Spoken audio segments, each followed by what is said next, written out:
जंग में शिकस्त के बाद भारतीय हुकूमत हवास खो बैठी। ऑपरेशन सिंदूर के खिलाफ बोलने पर हरियाणा की अशोका यूनिवर्सिटी के प्रोफेसर अली खान महमूदाबाद को गिरफ्तार कर लिया गया। भारतीय मीडिया के मुताबिक पुलिस ने अशोका यूनिवर्सिटी के एसोसिएट प्रोफेसर अली खान को दिल्ली में उनके घर से गिरफ्तार किया।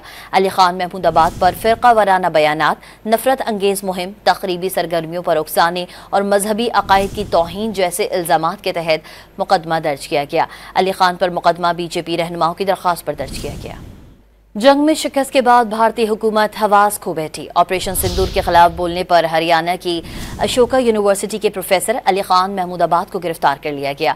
भारतीय मीडिया के मुताबिक पुलिस ने अशोका यूनिवर्सिटी के एसोसिएट प्रोफेसर अली खान को दिल्ली में उनके घर से गिरफ्तार किया। अली खान महमूदाबाद पर फिरका वाराना बयानात, नफरत अंगेज मुहिम, तकरीबी सरगर्मियों पर उकसाने और मजहबी अकायद की तौहीन जैसे इल्जामात के तहत मुकदमा दर्ज किया गया। अली खान पर मुकदमा बीजेपी रहनुमाओं की दरख्वास्त पर दर्ज किया गया।